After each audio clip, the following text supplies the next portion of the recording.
ওরা খুব মানবতার জীবনযাপন করে, খায় না খেয়ে থাকে, কেউ দিলে খায়, কেউ না দিলে না খেয়ে থাকে। যদি ওনারা মানে এই যে হচ্ছে দেয়া যে ঘরটা এখানে বৃষ্টি পড়লে আগে ওনাদের গায়ে পড়ে, ঘরে পড়ে, ঠিকমতো নামাজ পড়তে পারে না, থাকতে পারে না। যদি একটা হচ্ছে দেয়া ঘর হয় ওনাদের, তাহলে ওনাদের বাচ্চাগুলো নিয়ে উনি এখানে থাকতে পারবে।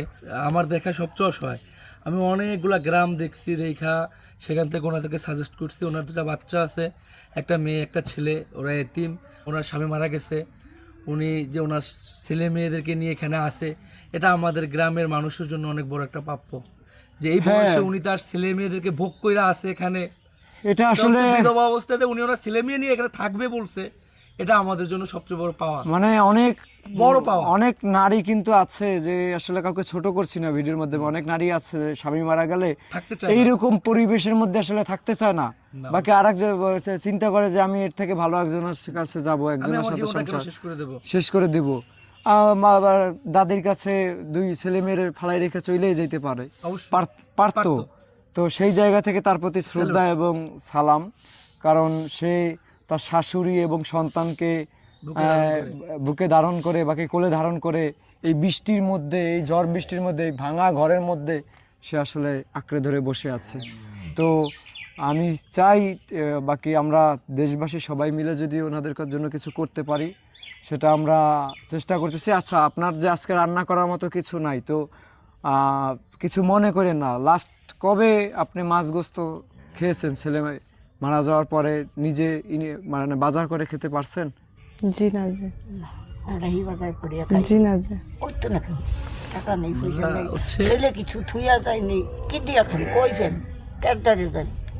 মানে আপনারা ছেলে মারা যাওয়ার পরে এই 10 মাসে কখনো মাছ মাংস রান্না মাছ মাংস রান্না করে খাওয়াইতে পারে না? খাইতে পারে না। মিথ্যা কথা কই আমরা বললাম লাভ আছে, আমরা খাই নেই কিছু। আপনারা সবাই যারা শুনলেন, ফারাবির কথা শুনলেন, আমি আসছি সেই ঢাকা থেকে। এই পরিবারটার পাশে যে একজন মানুষ কিছু টাকা দিয়েছে, তো সে নাম প্রকাশে অনিচ্ছুক। তো হয়তোবা আসলে চেষ্টা করব ঘর করার জন্য, কিন্তু আসলে আপনারা আসলে বুঝতে পারতেছেন, হয়তোবা সে আমাকে কিছু টাকা দিয়েছে ঘর করার জন্য, কিন্তু আসলে একটা ঘর করতে কিন্তু কম টাকার প্রয়োজন নাই। আর দিন শেষে আসলে ওনাদের মাথা খোঁজার ঠাঁইটাই ওনারা চেয়েছে। তো আপনারা আসলে যদি সাহায্যের হাত বাড়িয়ে দেন, তাহলে হয়তোবা তাদের জন্য মানে দুইটা ভাত যাতে নিজেরা, মানে মানুষের আশায় যাতে বসতে না হয়, মানুষের কাছে যাতে চাইতে না হয়, সেই ব্যবস্থাটুকু যদি করে দিতে পারি, সেটার জন্য আপনাদের কাছে অনুরোধ করব যে আপনারা এই পরিবারটার পাশে, এই মাকে সম্মান করে, একটা সন্তান, দুইটা সন্তান আছে তার, এই মাকে সম্মান করে, সে চাইলে পারতো আর এক জায়গায় চলে যেতে, বাকি দরকার কি এই এই পরিবেশে থেকে বসবাস করার তো দরকার ছিল না।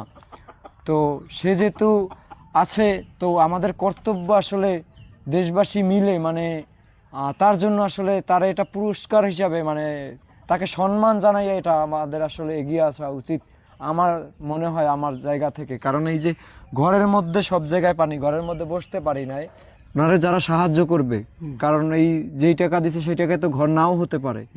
তো তোমার যে ওনার নাম্বারটা মুখস্থ নাই, বাকি ব্যাংক অ্যাকাউন্টটা মুখস্থ নেই, ওনার ফোন নাম্বারটা বিকাশ নগদ রকেট যেই নাম্বারটা আছে, কারণ তুমি যখন ছবি তুলে পাঠাইছো, ভিডিও করে পাঠাইছো, ওইটা পাঠানোর পরে মানে একজন মানুষ কিছু টাকা সাহায্য করছে ওনাদের একটা ঘর করে দেওয়ার জন্য, আর যদি কিছু মিলানো লাগে, তো এই ভিডিও দেখে যদি কেউ সাহায্য পাঠায়, তারা আসলে কিভাবে পাঠাইতে পারে? তুমি পইরা বলো, তুমি তো এলাকা বিকাশ নগদ রকেটের মাধ্যমে যদি সাহায্য পাঠায়, সেখানে হচ্ছে যে ওনাদের নাম্বার আছে, নাম্বারটা হচ্ছে যে 01740780559।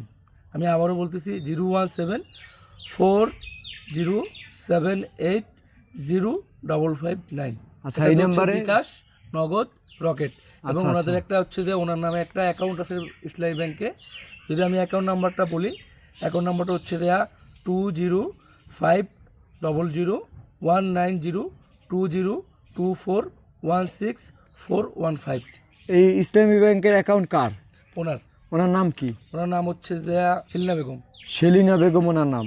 জি সেলিনা বেগম। ওখানে স্বামীর নাম কি? স্বামীর নাম হচ্ছে যে বাচ্চু।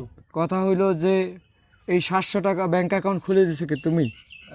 আমি সহকারে যেয়ে খুলছি। আচ্ছা, এই 700 টাকা যে ডিপোজিট করলে 700 টাকা কে দিয়েছে?